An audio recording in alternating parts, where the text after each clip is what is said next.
আজকের ভিডিওটি একটি গল্পের মাধ্যমে শুরু করতে যাচ্ছি, তাই মনোযোগ সহকারে ভিডিওটি দেখুন। আমি গ্যারান্টি দিচ্ছি ভিডিওটি দেখার পর আপনার চিন্তার জগৎটাই পরিবর্তন হয়ে যাবে। একবার এক জঙ্গল থেকে একজন মাহুত এক হাতির বাচ্চাকে ধরে তাদের বাড়িতে নিয়ে আসে। আর সে হাতির বাচ্চাকে তাদের বাড়ির উঠানে একটি গাছের সাথে মোটা লোহার শিকল দিয়ে বেঁধে রাখে। ওই হাতির বাচ্চা জান লাগিয়ে চেষ্টা করেও সেই শিকলটি ছিঁড়তে পারে না। আর যখন মাহুত দেখতে পায় হাতির বাচ্চাটি শিকল ছেঁড়ার জন্য চেষ্টা বাদ দিয়ে দিয়েছে, তখন মাহুত হাতির বাচ্চাটিকে খাবার দিতে থাকে। আর সে হাতির বাচ্চা মেনে নিতে বাধ্য হয়। এটাই তার জিন্দেগি, সারা জীবন তাকে এখানেই কাটাতে হবে। হাতির বাচ্চাটির পায়ে যে শিকল বেঁধে রাখা হয়েছিল সেটা ছিল অনেকটাই বড়, তাই সে ওখানেই খেত, ওইখানেই ঘুমাতো, আর গাছের চারপাশে গোল গোল চক্কর কাটত। এইভাবে চলতে থাকে তার জিন্দেগি। এইভাবে হাতিটিও বড় হয়ে যায়। কিন্তু হাতিটি ছোট থাকতে যেরকম শিকল ছেঁড়ার জন্য চেষ্টা চালাতো, এখন সে আর শিকল ছেঁড়ার কথা একবারও ভাবে না। আর হাতিটি যখন বড় হয়ে যায় তখন সেই হাতিটির পায়ের শিকল খুলে ফেলে দিয়ে তার গলায় মোটা রশি দিয়ে বেঁধে রাখা হয়। কিন্তু যদি হাতি চায়, শুধু রশি কেন, চাইলে গাছটা একদম উঠে ফেলতে পারবে। কিন্তু এখন সে কোনো রকম চেষ্টা করে না। আর সেটার কারণ হলো ওই হাতির বাচ্চাটি একটা কমফোর্ট জোনে আটকা পড়ে গেছে। আর এই কমফোর্ট জোনের কারণে ওই হাতির মধ্যে যে ক্ষমতা আছে তাও সে বুঝতে পারছে না। আর ওই হাতিটির মতো আমরাও আমাদের কমফোর্ট জোনে আটকে থাকি। আর সেই কমফোর্ট জোনে থেকে ভাবতে থাকি, আর যেমনটা চলছে চলতে থাক, কেন নতুন কিছু করতে হবে।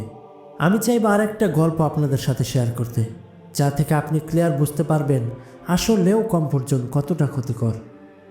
একজন লোক একটি ব্যাঙ ধরে নিয়ে এসে গ্যাসের চুলায় পানির মধ্যে ছেড়ে দেয়।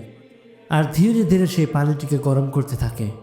শুরুতে তো ওই ব্যাঙের অনেক মজা লাগা শুরু করে, কিন্তু যখন পানি আরও গরম হতে থাকে তখন ওই ব্যাঙের গরম লাগা শুরু করে। ওই ব্যাঙ যদি চাইতো যে লাফ দিয়ে পানির বাইরে যেতে, তাহলে সে অনায়াসে চলে যেতে পারত। কিন্তু ওই ব্যাঙ তার কমফোর্ট জোনে আটকে থাকে, কারণ ও ভাবতেছে যে গরম লাগতেছে তো, কিন্তু এতটাও গরম না যে মারাই যাব।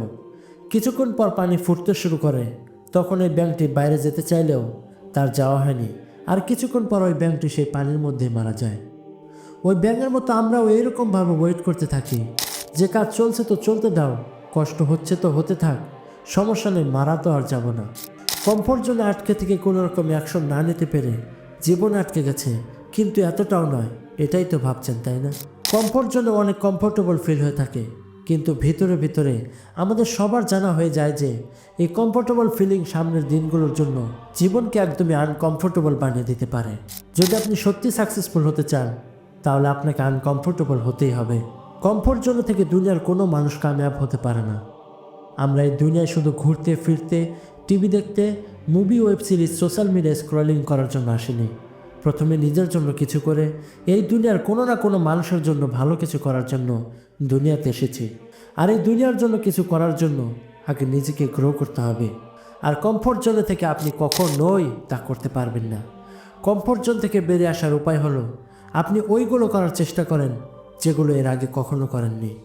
যত কাজ আপনি অর্ধেক করেছেন সেগুলো আগে পুরো করার চেষ্টা করুন। আর আপনি যখন সেই কমফোর্ট জোন থেকে বেরিয়ে আসতে পারবেন, তখন যে অনুভূতি হবে সেটা ভাষায় প্রকাশ করার মতো নয়। আমি মন থেকে চাইবো আপনিও সেই কমফোর্ট জোন ভেঙে জীবনকে এক যোদ্ধা বানিয়ে সফলতার দেখা পান। এই বলে আজকের ভিডিওটি শেষ করছি।